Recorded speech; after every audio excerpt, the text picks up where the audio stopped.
The John Birch Society is experiencing a surge.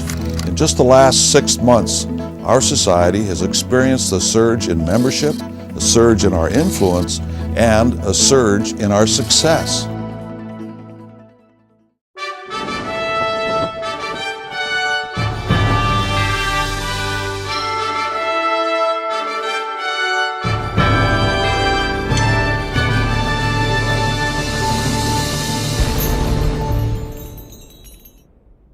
More and more people are learning about the John Birch Society due to the outreach programs of our members and initiatives launched from our headquarters. We work quietly as individuals, but as organized chapters, we work out front in our communities through a variety of ways, such as booths at street fairs to booths at national legislative conferences and the Rally for the Republic. Activities that always open new doors for our organization. This rally was an example of our collaboration with others. We have a policy of cooperating with others as long as it does not diminish in any way our reputation or abrogate our principles. These are some scenes from this rally.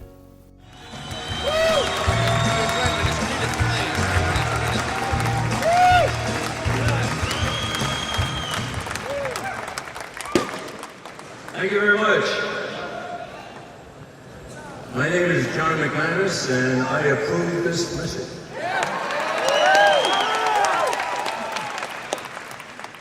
I'm also known as Jack. And please, if you greet me at the airport, don't say, "Hi, Jack."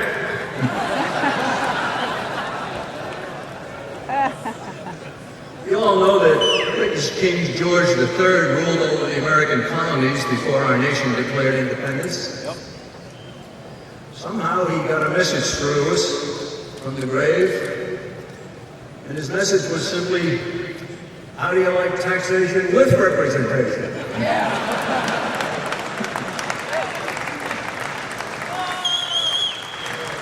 40 years ago, there were prominent media commentators claiming that our society wouldn't last a decade. They're wrong. We're scheduled to celebrate our 50th anniversary next month.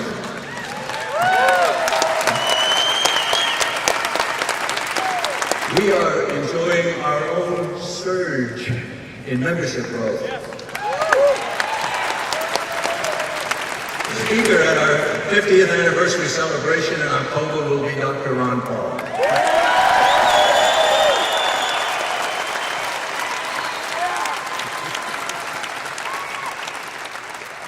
The good congressman sent us a message for our youth. It says, the John Birch Society is a great patriotic organization featuring an educational program solidly based on constitutional principles. I congratulate the Society in this 50th year. Thank you very much, Ron. You know, it was only a few months ago that I suffered through watching one of those televised debates. As usual, the establishment's favorites were given most of the time at the microphone. When they finally got around to Ron Paul, he remarked that he had been listening to the others arguing about next to nothing, and he thundered, "What about the Constitution?"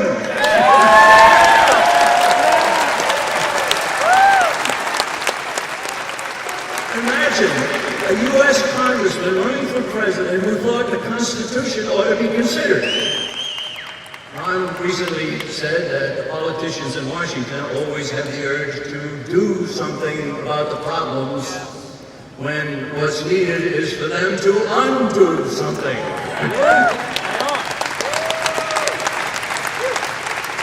My own similar attitude is that our nation didn't become the envy of the world because of what government did. America became great because of what government was prevented from doing.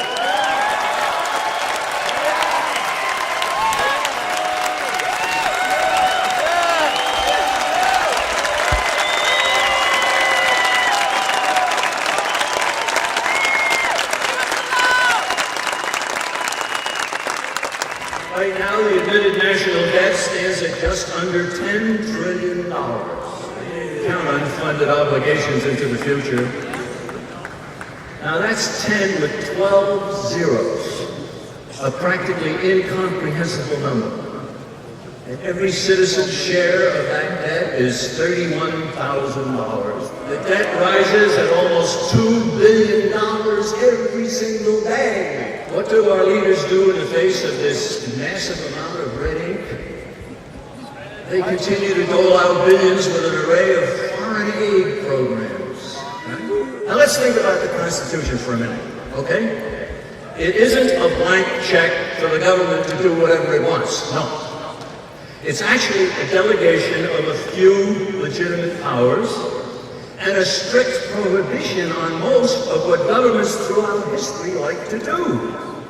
I defy anybody to find in here any authorization for foreign aid, undeclared wars, education, housing, medicine, transportation, and a whole host of unconstitutional agencies and bureaus.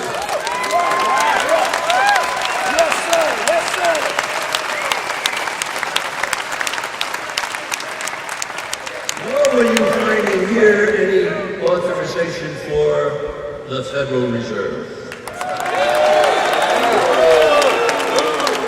Now what do we do about the Federal Reserve?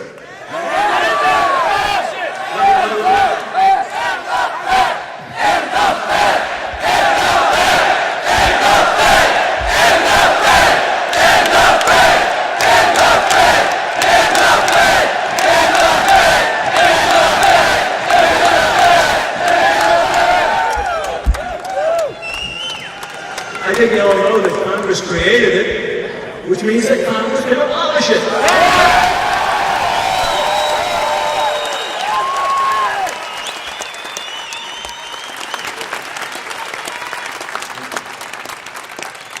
We John Birchers revere what the founders gave us, but we know that it's not enough just to have a Constitution.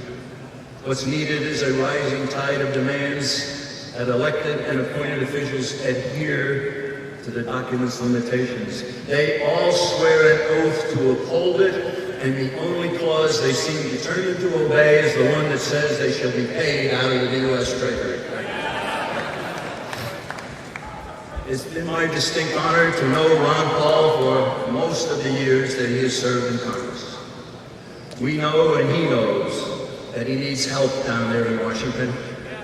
We keep telling Americans what's right about Americans and what's wrong about our country. We'll keep planting the seeds of liberty so that good candidates will arise and the voters will make better choices. We'll keep spreading the message of the John Birch Society contained in our motto, less government, more responsibility, and with God's help, a better world.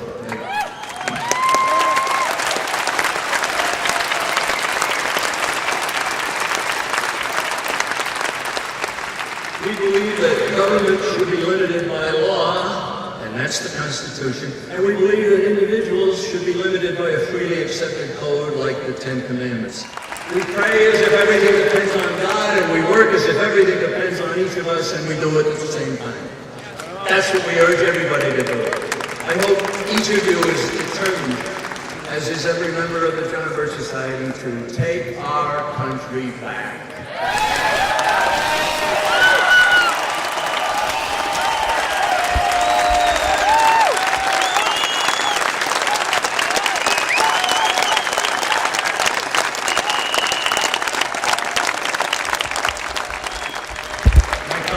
Set up a booth out there in the foyer. Do come by and pick up a free video that we're giving, a DVD that we're giving everybody. Take a look at our New American magazine. I'll close with the realization that has already dawned on many newly awakened and newly energized Americans is simply this. If you like Ron Paul, you'll love the John Birch Society.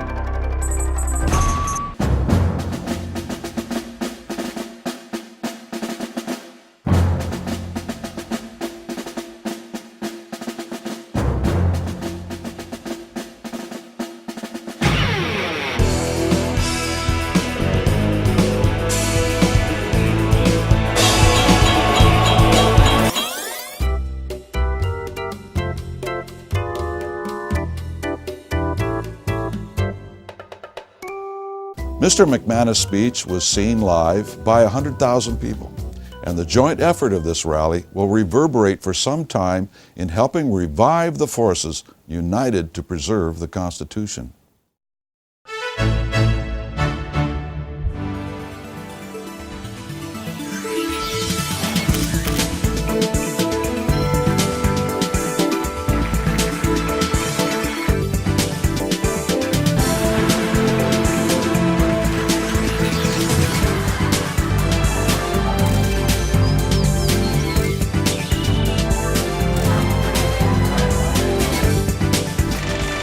All we must find and build and use to win is sufficient understanding.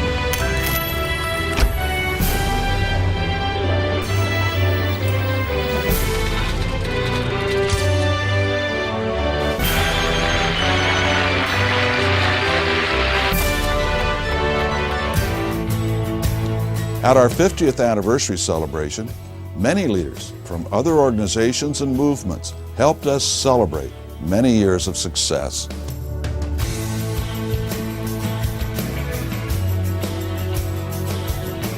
The celebration was sold out, with more than 40 speakers and 70 events held over a 3-day span.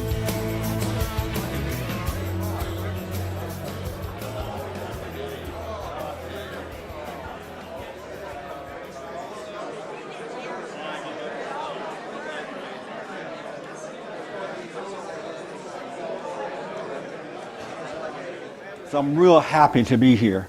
And I just want to say happy 50th anniversary to the John Birch Society. Yeah. Even though I haven't been affiliated with the organization for a long time, I am convinced that the agenda of those who hate America would be much further along than it is had it not been for the efforts of many dedicated Birch Society members over time. My talk is Fixing Illegal Immigration. My name is Sam Antonio. I'm a coordinator with the John Birch Society in Southern California. I'm also the national spokesman on immigration for the organization. I am a son of immigrants, legal immigrants to this country. The John Birch Society is testimony to his idea of organization. This is a unique organization, as you all well know. It's amazing with all the challenges that the organization has gone through. It seemed to have gotten stronger instead of getting weaker. So it does says a lot about the organization. I'm proud to be a member of the John Birch Society. I've been a member now for the last 12 years. We live in a world today where there are people who hate you because you're a Jew or a Christian. And I'm telling you a true story about something that happened to me this summer. I opened my cabinet door one day and I saw evidence there had been a mouse living in my cabinet. So I turned to my cat and I said, "You're just about as effective as my congressman in keeping the pest out here." For 2,000 years, marriage meant what it always meant, a man and a woman. Now all of a sudden, 2 men or 2 women. Next year, it'll be 2 men, 5 women, and throw in a couple dogs for good measure. The beauty of telling the truth is you don't have to have a good memory. That's where integrity starts. It's the truth, even when it hurts. It has been said, and Dad would agree, that a person's integrity is determined when no one is looking.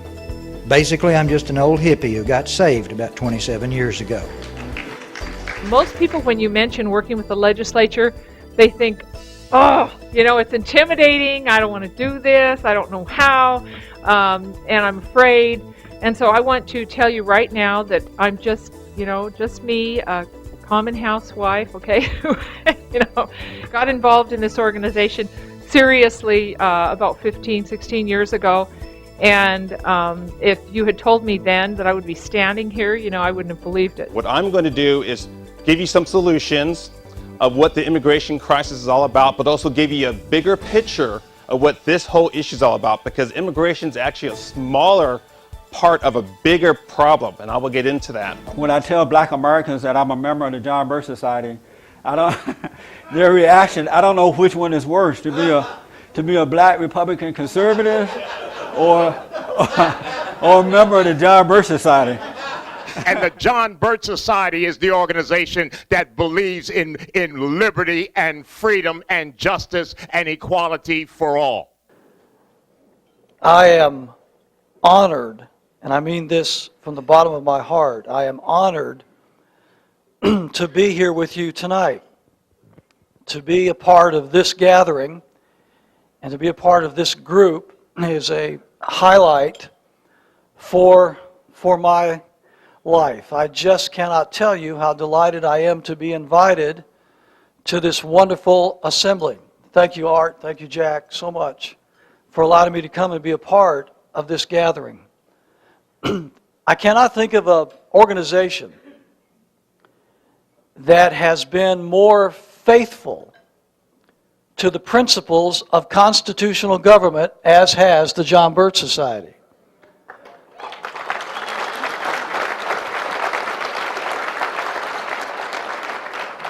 And because of that steadfastness, I cannot think of an organization that has been more maligned than has the John Birch Society. And yet your influence and your work grows day by day, month by month, year by year. The final event was carried live over internet radio and our website to a potential audience of tens of thousands. Thank you very much. John, thank you for that very nice introduction. Ladies and gentlemen, special guests, it's a delight to be here. It's a delight to be here because I got an applause. In Washington, I don't get applauses like that. but it is real nice to be here. And I am delighted to help celebrate this birthday because I consider it very important, or I wouldn't be here.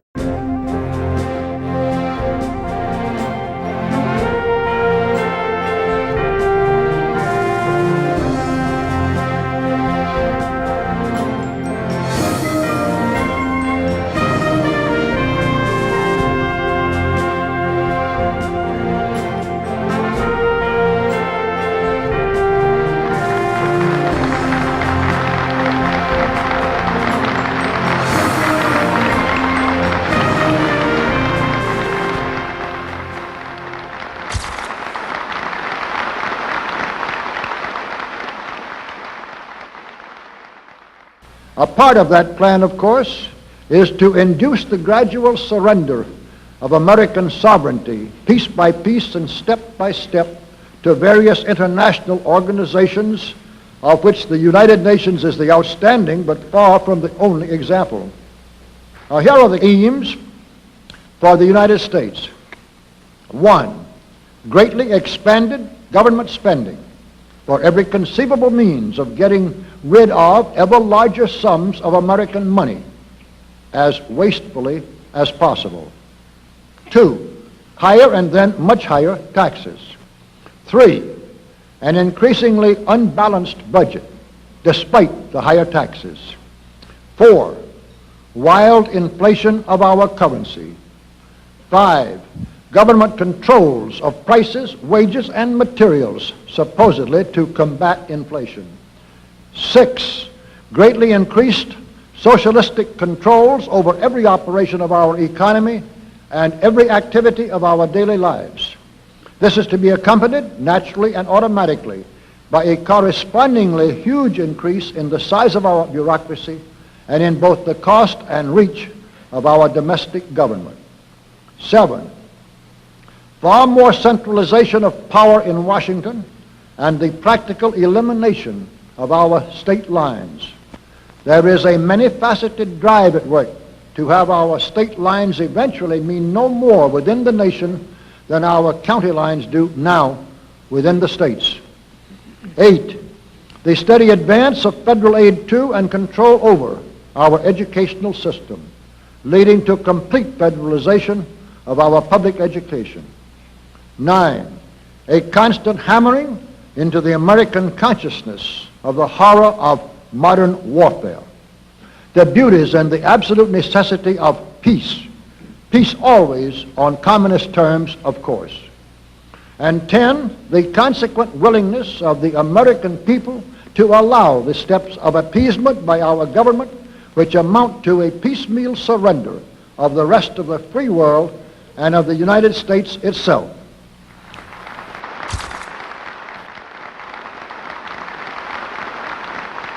So brush the insider's dust out of your eyes, my friends, and the communist soap suds out of your brain and ask yourselves in all honesty, what on earth is wrong with the United States simply minding its own business?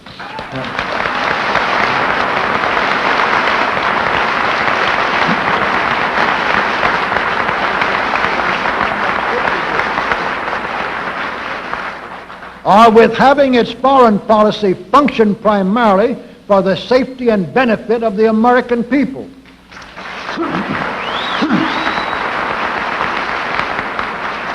Which is exactly what we had done for the first 140 years of our existence as a nation, to the incredible advantage of ourselves and everybody else. Everybody, that is, except a numerically small clique of power-lusting conspirators who had somehow inflicted themselves on a gullible world.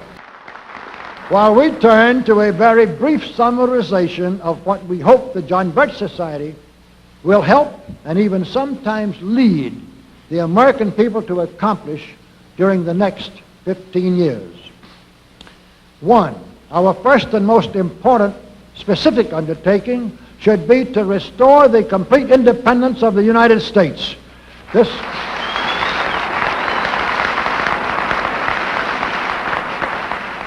This includes our resolution to get us out of the United Nations and get the United Nations out of the United States.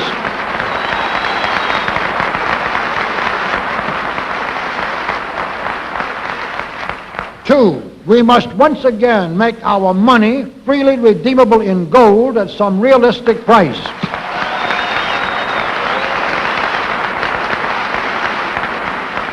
And we must take all practicable legislative steps to prevent a recurrence of the enormous thievery and other subversive crimes that have been perpetrated on the American people through a contrived inflation by every president from Franklin Roosevelt through Richard Nixon. Three, we should reduce the number of government bureaus, of government civilian employees, and the whole quantity of government by at least 50%.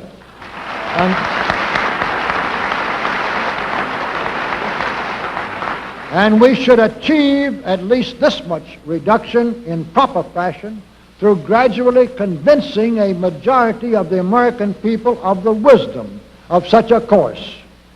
Four, we should withdraw all American troops from every spot on earth that is not American soil, except when and where such troops may be required as decided by Congress to protect American lives and property from criminal vandalism.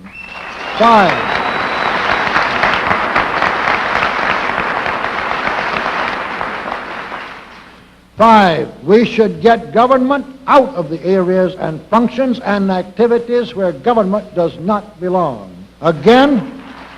Again, all steps to this end should be taken gradually, but nevertheless just as rapidly as enough of the American people can be persuaded to support such progress. Any such achievement will require a truly massive educational force, but that's exactly what we hope to build during the next 15 years. We could go ahead for at least 100 numbered items, but the John Birch Society will undoubtedly be working on more than that many specific projects, which will be laid out in its bulletins before another 180 months will have rolled around. And all of these projects will fit into the general pattern indicated by the 5 major objectives listed above.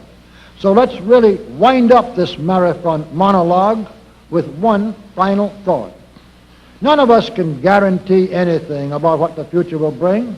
Your speaker knows what a job we have before us to rid our country of the scourge of communism within the next few years, and then to go ahead on our constructive program so well that 15 years from now we shall already be entering an era of far less government, of a much sounder sense of responsibility, and, with God's help, of a better world.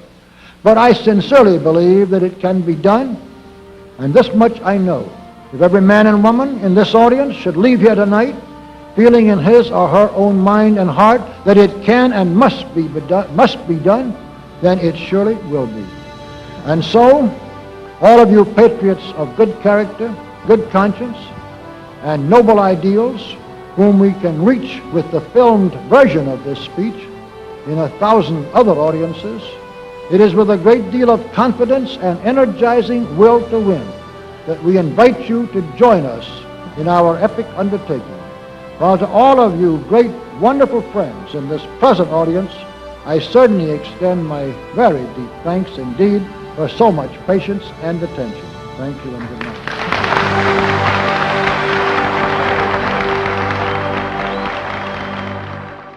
And I took, of course, the position that Mr. Welch repeated in the speech here, and I was delighted to hear how clear he was about minding our own business and taking care of ourselves and defending this country and not policing the world.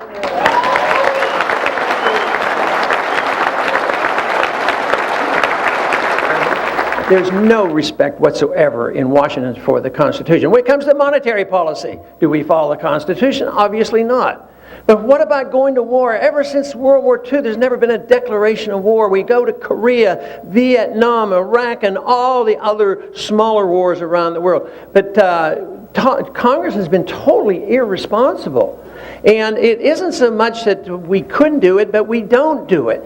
But this last go around, we passed a resolution, and tragically, the resolution to go into Iraq was a resolution that said we had to do it for national security, based on all the lies that we were told, of course. But it also, tragically, was to enforce UN resolutions. That was the reason that we were given the president this authority to go to war if he wanted to. If he didn't want to, he didn't have to. But national sovereignty, and I don't need to tell anybody in this audience about it, is so important. That is why every single year I introduce the bill to get us out of the United Nations. Some of you wrote to me and said that I should get involved in the presidential primary. I was very reluctant to do that because I was convinced that we had not done enough work. Now, the John Birch Society has done a lot of work for a lot of years, and yet I was still of the belief that we still had a while to go to educate and get people excited to really change anything, and thought that there would be a very minimal reception. The truth is, it turned out the reception was much bigger than I ever dreamed of. I'll tell you the truth, the members of the John Birch Society have been very good friends of mine. They've been very helpful in my campaign. Immediately after posting key speakers on our website the following week, the speeches had been embedded in well over 100,000 other websites. The social networking through a variety of internet means such as Meetup, Facebook, and MySpace greatly enhances the efforts of our national organization as well as our chapter network across the country. Our DVD, Overview of America, outlining the difference between a republic and a democracy, the basics of government and economics, was seen by 500,000 people within the first 2 years of its release, using a variety of venues, from circulating over 60,000 copies to release on the internet to placing it into schools in various states. We first produce a layer of understanding on an issue through education, then we follow up by organizing effective action. When we make sure that vital information reaches opinion molders with the proper follow-up, things happen. Our organization has been working to preserve the independence of the American people and our Constitution. While we are not partisan, not endorsing candidates, parties, or contributing to them, nonetheless, our members as individuals do engage in politics. And we have had many members who've become local officials, legislators, governors, and congressmen. And this does not count those we have influenced over the years. We have been privileged to have amongst our number men and women of influence as industrial giants, religious leaders, military leaders, and leaders of other organizations. The bottom line is that it is people that make the difference. Once enough people are informed, activated, focused, then change will happen. History happens. Being part of this is exciting. Help us keep the momentum going. Be part of it. Be part of history. Come join with us.